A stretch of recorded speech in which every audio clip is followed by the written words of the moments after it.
Halo Sobat Sehat, selamat datang kembali di channel saya, channel Sehat Bersama Apoteker, channel Purap Official. Pada kesempatan ini saya akan berbagi tips dan trik terkait soal CPNS Kementerian Kesehatan, khususnya tentang visi dan misi pemerintahan Republik Indonesia, visi dan misi Kementerian Kesehatan, dan pokok-pokok rencana strategi tahun 2020 sampai 2024. Nomor 1. Visi pemerintah tahun 2020 sampai 2024 adalah A. Memberdayakan masyarakat dan mengarusutamakan pembangunan. B. Terwujudnya Indonesia maju yang berdaulat, mandiri dan berkepribadian berlandaskan gotong royong. C. Terwujudnya masyarakat sehat, produktif, mandiri, dan untuk menuju Indonesia maju yang berdaulat, mandiri, dan berkepribadian berlandaskan gotong royong.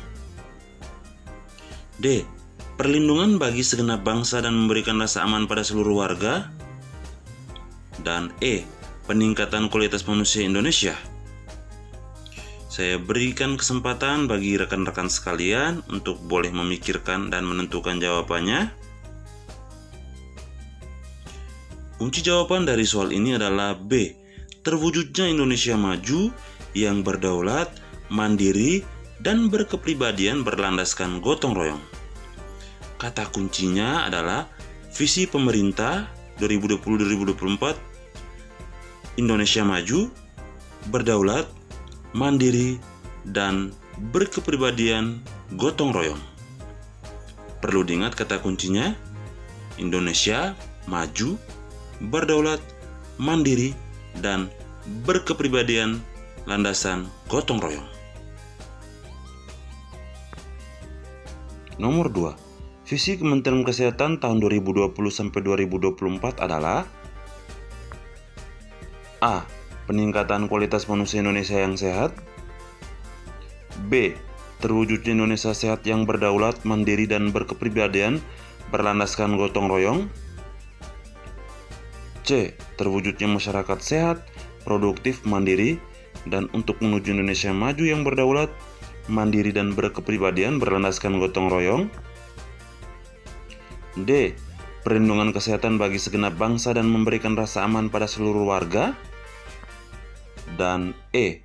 Memberdayakan masyarakat sehat dan mengarusutamakan pembangunan.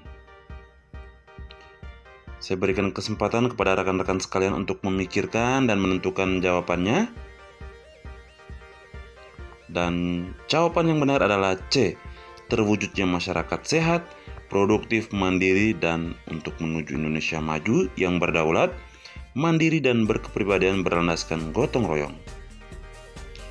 Ada 3 kata kunci penting yang perlu kita ingat dalam menentukan atau mengingat visi Kementerian Kesehatan adalah masyarakat sehat, produktif, dan mandiri. Saya ulangi lagi, masyarakat sehat, produktif, dan mandiri. Nomor 3. Di bawah ini merupakan misi Kementerian Kesehatan tahun 2020 sampai 2024 kecuali A. Memperkuat upaya kesehatan yang bermutu dan menjangkau seluruh penduduk Indonesia. B. Memberdayakan masyarakat dan mengarusutamakan pembangunan kesehatan. C. Meningkatkan ketersediaan, pemerataan, dan mutu sumber daya kesehatan. D. Memantapkan tata kelola pemerintahan yang baik, bersih, dan inovatif. Dan E. Peningkatan kualitas manusia Indonesia yang sehat. Saya beri kesempatan buat rekan-rekan sekalian untuk berpikir dan menentukan jawaban yang tepat. Dan kunci jawaban dari soal ini adalah E. Peningkatan kualitas manusia Indonesia yang sehat.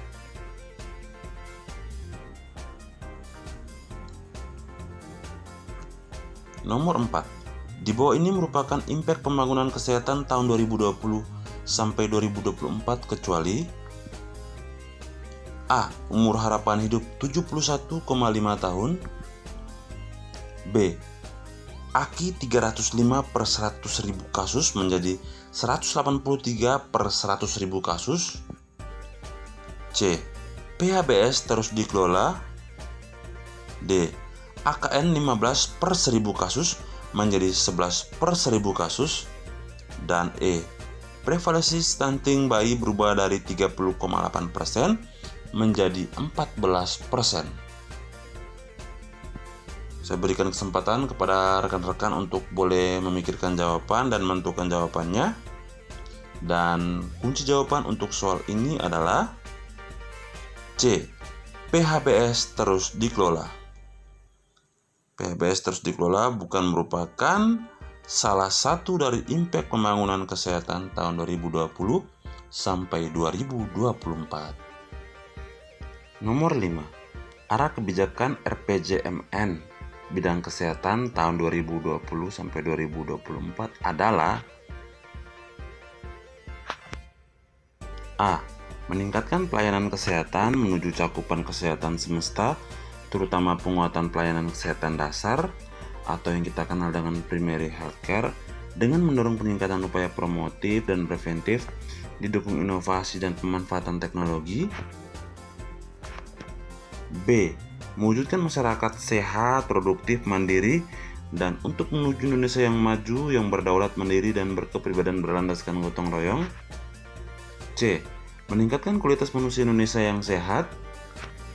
D.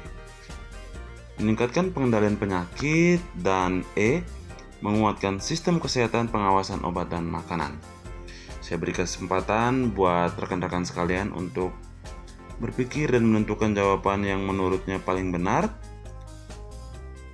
Dan kunci jawaban dari soal ini adalah A.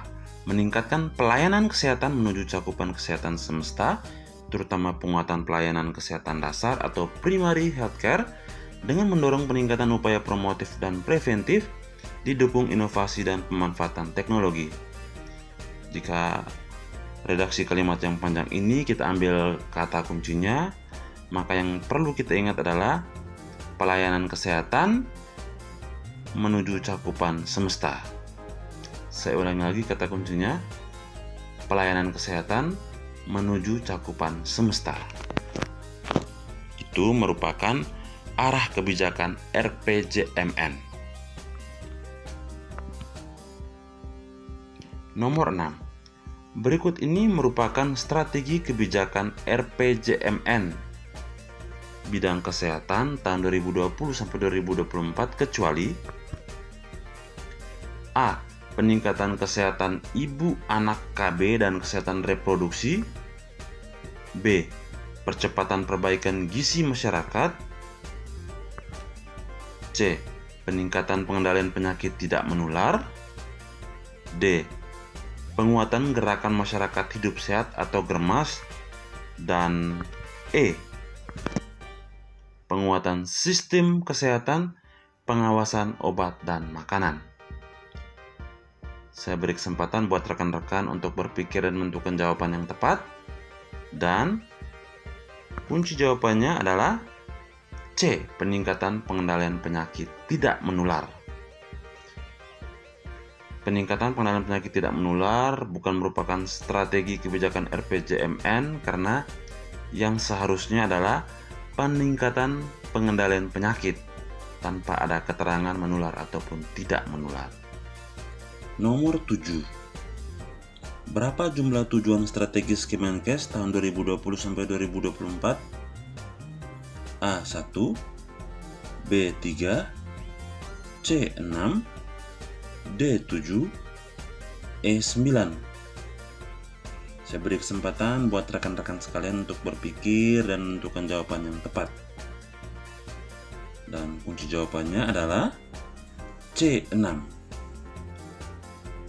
Tujuan strategis Kemenkes tahun 2020 sampai 2024 berjumlah 6. Nomor 8. Berikut ini merupakan tujuan strategis Kemenkes tahun 2020 sampai 2024 kecuali A. Peningkatan cakupan kesehatan semesta yang bermutu.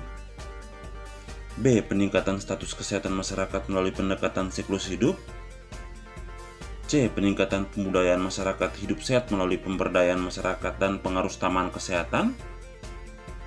D. Peningkatan pencegahan dan pengendalian penyakit dan pengolahan kedaruratan kesehatan masyarakat. Dan E. peningkatan perilaku hidup bersih dan sehat? Dan jawaban dari pertanyaan ini adalah E. Peningkatan perilaku hidup bersih dan sehat. Peningkatan PHBS bukan merupakan salah satu dari tujuan strategis Kementerian Kesehatan tahun 2020 sampai 2024. Nomor 9. Berikut ini merupakan target persentase imunisasi dasar lengkap pada anak usia 12 sampai 23 bulan di tahun 2024 adalah A. 90%, B. 100%, C. 75%, D. 80%, dan E. 70%. Dan jawabannya adalah A. 90%. Jadi, target persentase imunisasi dasar lengkap anak usia 12-23 bulan di tahun 2024 nanti adalah sebesar 90%. Berikutnya, nomor 10. Berikut ini merupakan indikator sasaran strategis yang diberikan dengan peningkatan status gizi balita kecuali A. Persentasi balita stunting dari 27,7% menjadi 14%. B. Persentasi balita wasting dari 10,2% menjadi 7%. C. Persentase kelahiran bayi di Fasiankes 90%. D. Persentasi bayi kurang dari 6 bulan mendapatkan ASI eksklusif sebesar 69%. Dan E.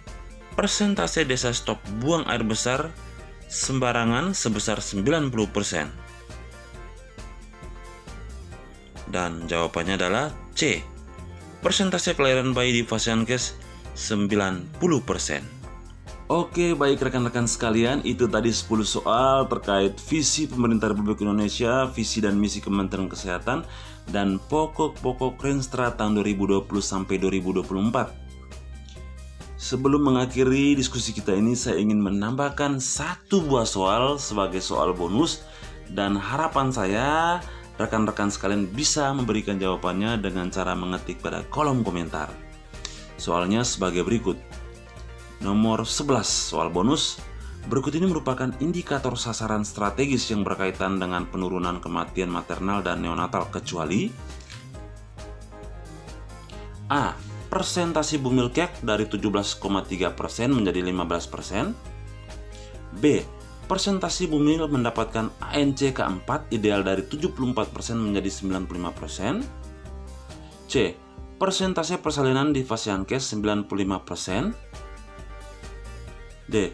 Ketersediaan minimal 4 puskesmas Ponet per kabupaten atau kota. Dan E. Ketersediaan rumah sakit Ponet di kabupaten atau kota. Sekian informasi dari saya. Sampai jumpa di diskusi soal CPNS Kemenkes episode berikutnya. Sekian dan terima kasih.